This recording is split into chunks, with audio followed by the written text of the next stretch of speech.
kelompok kami mewawancarai salah satu warga ibu-ibu yang ada di daerah Bubaan. Ini lokasinya, daerahnya ini ada di agak jauh dari Bubaan. Jadi kita wawancarai di sana dan alhamdulillah ibunya juga mau untuk diwawancarai.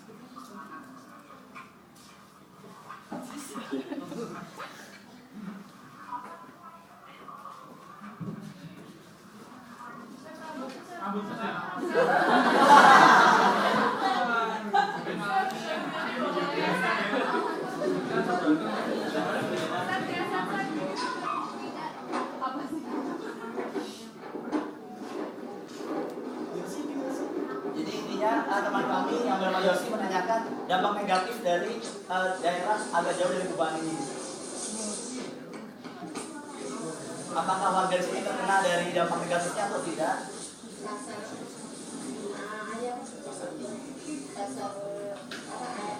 Pasar ayam kita tuh nggak dijelasin keterkaitannya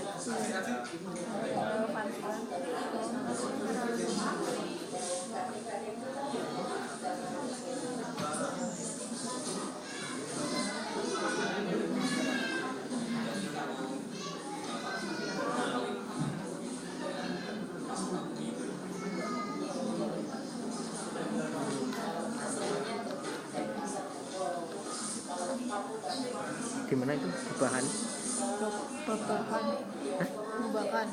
Bubakan. Nah, karena video terlalu panjang, intinya adalah dari dampak negatif yang tadi ibu tadi dari agak jauh dari daerah Bubaan tadi, dia tidak terkena Kabupaten Semarang, tapi ibu ini bilang bahwa mungkin ada di daerah sekitar Bubaannya. Nah, kita juga mensurvei salah satu warga dari daerah Bubaan, apakah benar-benar Bubaan itu terkena atau tidak. Assalamualaikum.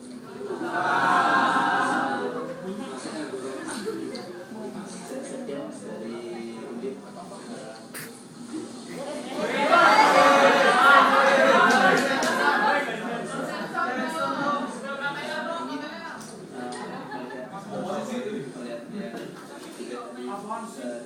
Kondisi dari warga-warga gitu mas, kan kebetulan mas kita pengen tahu mas informasi dari warga Bubaan ini. Jadi itu kan kita sudah melihat Bupati Semarang yang mas yang sudah mencoba lingkungan dengan menggunakan uang sintetik itu mas ya. Itu kira-kira warga sini tuh di sini tuh tercemar nggak mas lingkungannya seperti itu? Oh iya tahu.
Itu masalahnya pencemaran kan? Itu masalahnya pencemaran kan? Iya. Kamu rekam? Rekam apa? Oh, kena. Semuanya. Semuanya. Buat apa? Buat apa? Oh, tiba-tiba aku halo gitu gimana? Gak apa. Dibersih sekali gitu.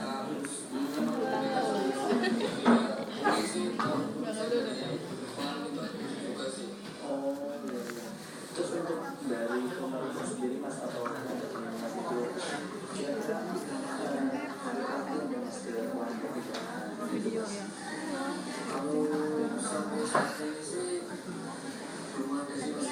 belum ada ya.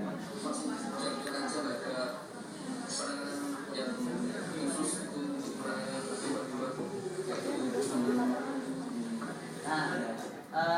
dari video ini adalah yang pertama, warga tersebut bilang bahwa tidak ada perhatian dari pemerintah atau badan lingkungan hidup. Lalu yang kedua itu pada saat musim kemarau itu baunya menyengat, dan yang kedua jika ada musim hujan itu gotnya akan meluap ke atas lalu banjir, dan anak-anak kecil pun ada yang terkena pada saat main bola tuh jadi kayak sakit gatal-gatal gitu, jadi kulitnya berwarna merah gitu.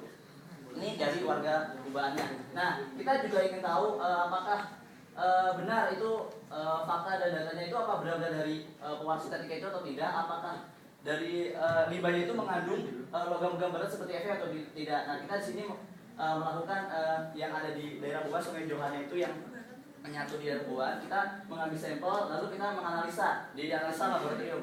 Jadi kita menggunakan dua analisa. Yang pertama analisa Fe yang mungkin teman-teman udah praktikum, sama analisa zat padat. Nah, di sini kita dapat percobaan dua sampel, yang pertama 3 mili dan 5 mili.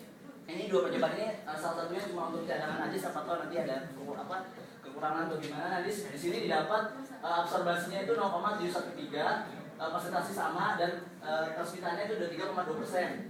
Lalu yang kedua 24,1% transmitannya, yang kedua konsentrasi 0,769, yang ketiga absorbasi 0,79. Nah, di sini menunjukkan bahwa semakin besar absorbasinya itu adalah semakin besar juga kandungan Fe yang di dalam air limbah tersebut gitu. Jadi kita bisa mengetahui bahwa memang benar-benar limbah itu terkena Fe-nya dalam logam-logam beratnya seperti itu.